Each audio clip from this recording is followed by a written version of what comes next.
So I produced that whole YouTube series about my restoration of that 1994 Range Rover Classic. And a friend of mine watched those episodes and he got very interested and decided he wants to own his first Land Rover. So I told him I'd follow him along with his process and do some videos about his search and his purchase, and then beginning the restoration process on his purchase. So follow along, and it's going to be a fun ride. Okay, so Chris. So Paul. So you called me and said you wanted to talk about something, right? Yes. So I know you, and you're a great car hobbyist collector. So I can tell you've got something up your sleeve. So what is it you're thinking about doing? I do. So first of all, I want to tell you how much I appreciate all the conversations we've had. You've been kind of like my spirit guide in the world of Rovers.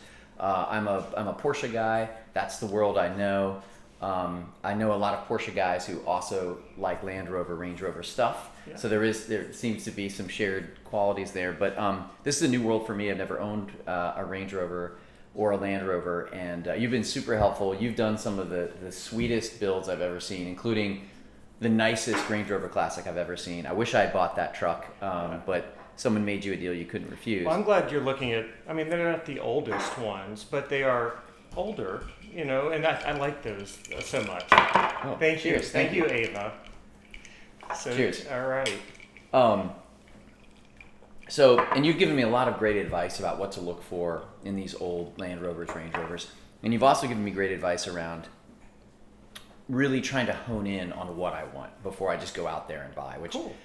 Is terrific advice I know from my past adventures and misadventures in the car world. So I've done a bunch of research, and I think I've come up with exactly what I'm looking for. And then I also want to tell you that I've actually found something here in the States that might be what we're looking for. Awesome.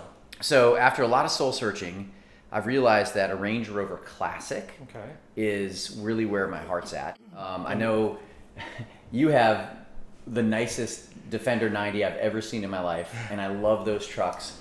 They're extremely valuable these days. There's a lot of people doing Resto mods. I love those, but for whatever reason, an early Range Rover Classic just pushes all my buttons, and I think they're a little bit more under the radar. And they're not just appreciating, they're growing in popularity. And they were built for so long, though, right? From what, 70 or 69 or something until, I mean, the Classic, the first generation. So you got to... All the way up to like 95? Yeah, 95. So you need to pick a year. Right. Okay. And so I've been racking my brain about that, too. And you know me, I like rare cars. I like kind of weird cars. I like weird colors.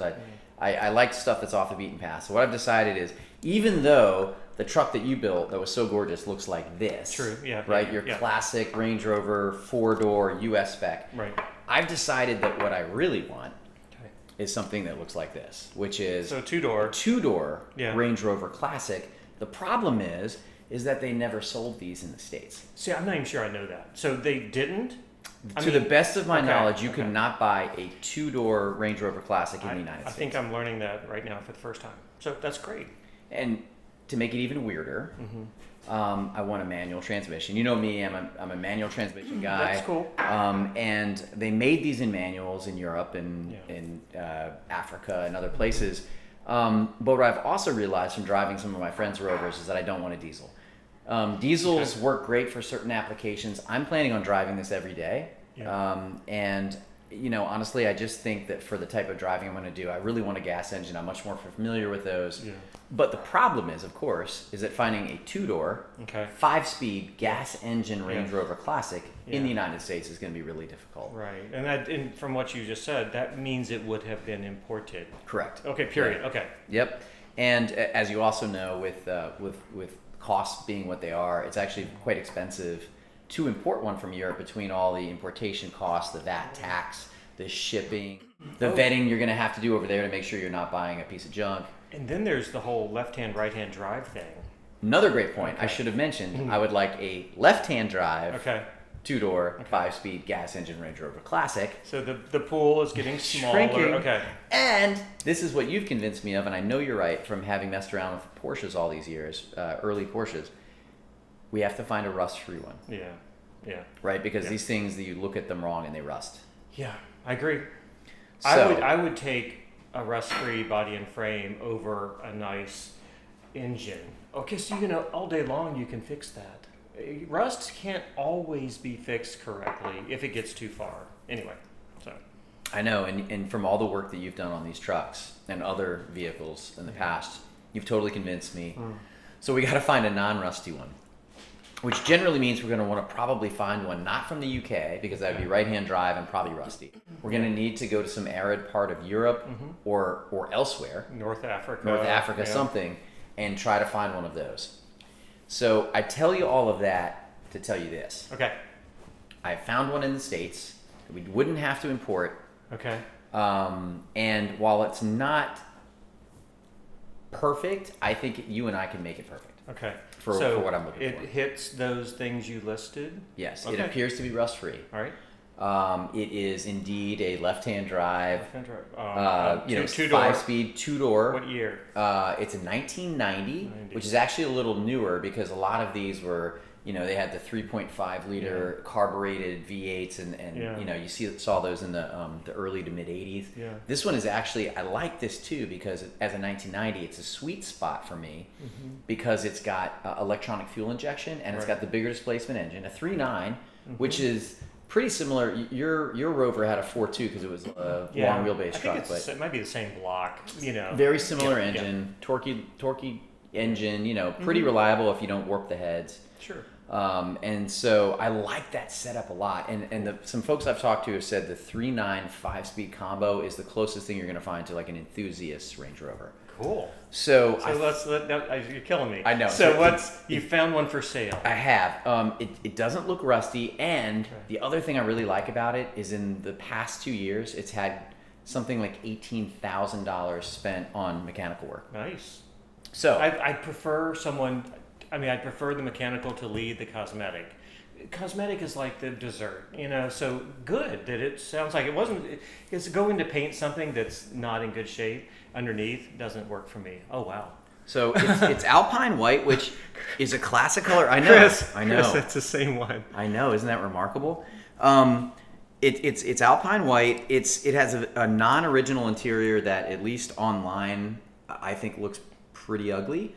And would be something that I think I'd want to change. Okay. But from all the shots, it's been reupholstered at some point. It has been reupholstered, okay. Yeah. It's sitting on Wolf wheels, okay. Which is kind of a cool look. It's kind of a Spartan sort of utilitarian look for these trucks. Oh my gosh, I wish it had the original. It's got a snorkel. What is that about? Yeah. So we'll talk about that. Yeah, we need to talk about that, because I don't think I'm tough enough to pull off wading. Yeah, having a snorkel on this truck. But I wish it had the original raw style wheels, but it doesn't. That's okay. Again, it appears to be in pretty decent cosmetic shape. It's from Sevilla, Spain. It was imported, I think, in 2017. Okay. And so the good thing about that part of Spain is it's known for being really arid. Yeah. Which is a huge thing, obviously, for these absolutely. trucks, given their propensity to rust. Alpine White's a classic color for an early Rover. It wouldn't have been my choice. It wouldn't have been my number one choice. One of the greens or blues would have been pretty spectacular on this truck.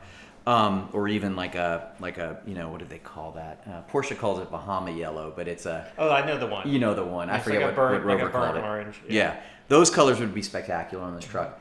But you know what? White, I don't hate white.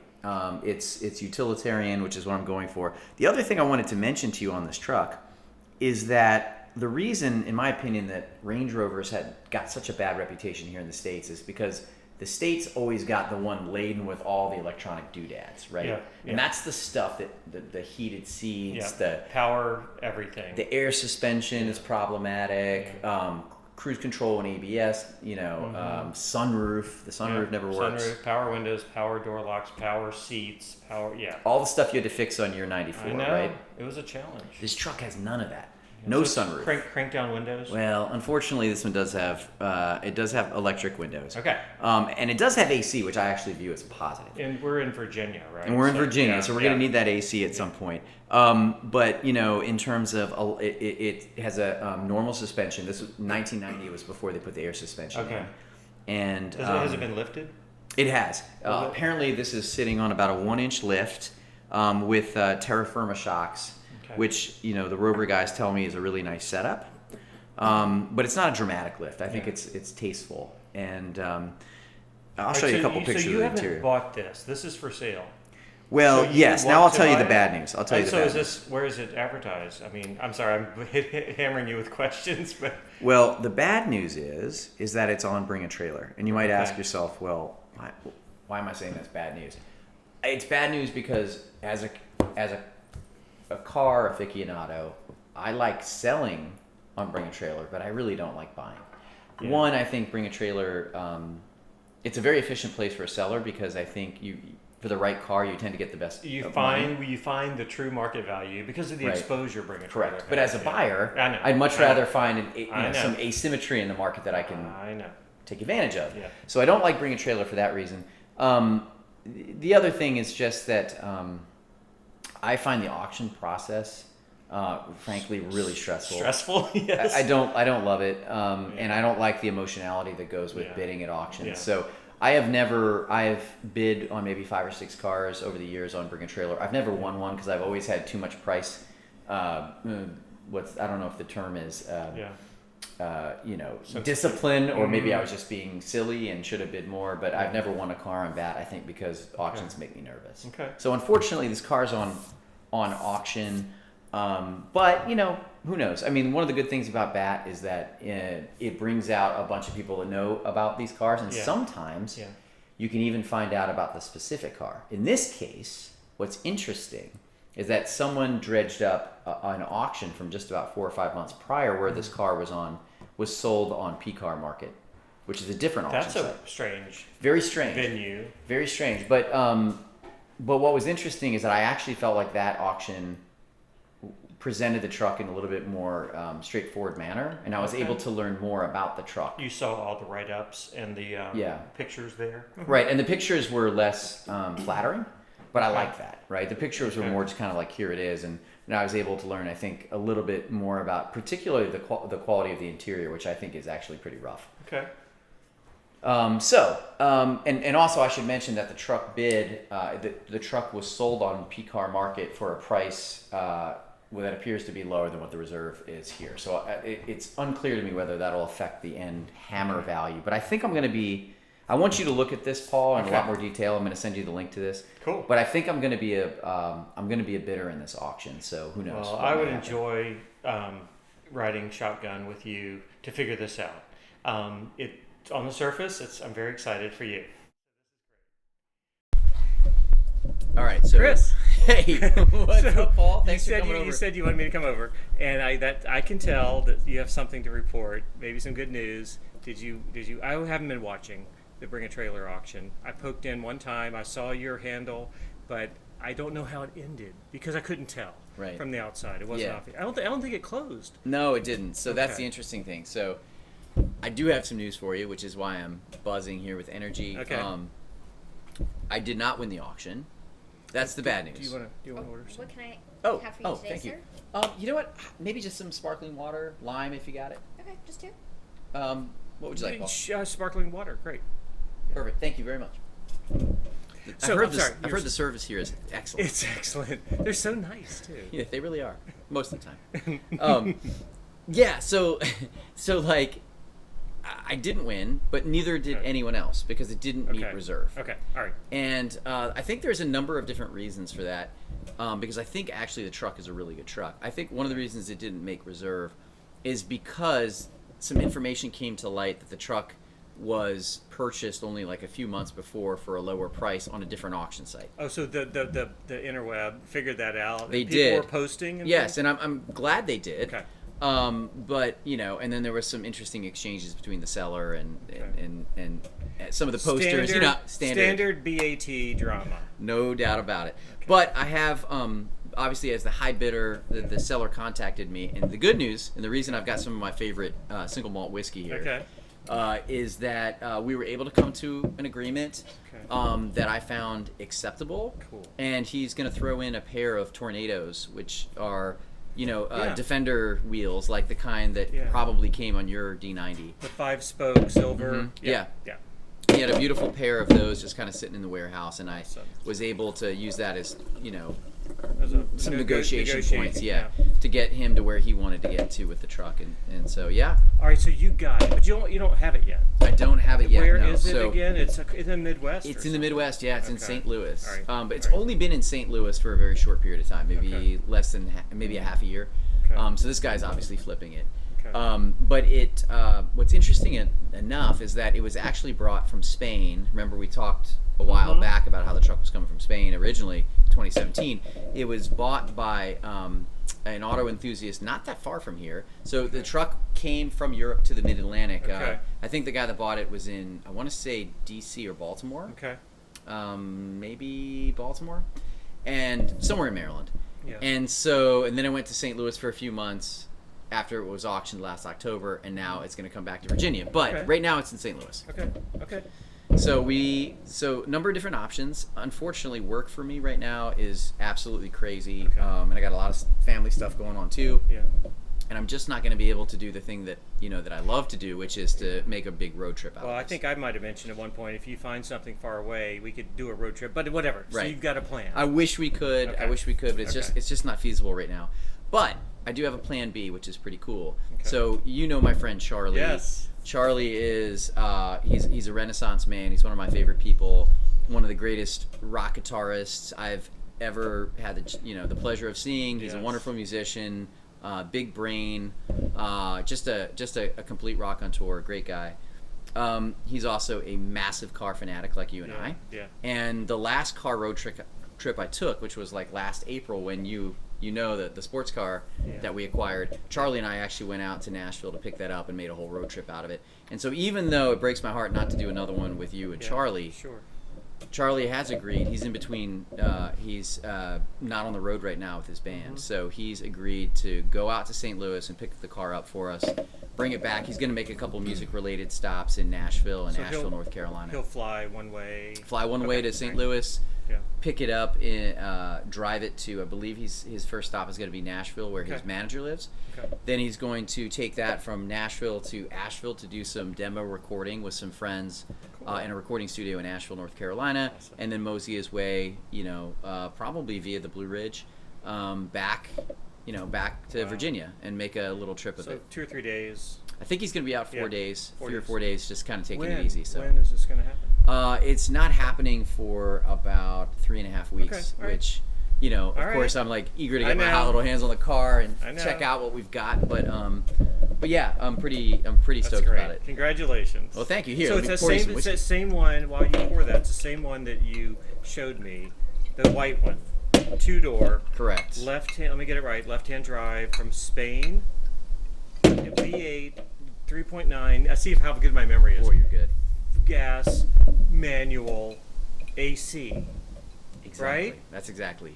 Okay. That's exactly right. No Awesome. sunroof. No, No yeah, heated I seats. never open a sunroof. None of that garbage. So you and I talked. We wish it had roll-up windows, right? We wish it didn't have power anything other than the AC. But look, it does. It's got power brakes, power steering, which is all And good. fuel injection, which Fuel some injection. some are very purist about a carbureted, but I'm a fan.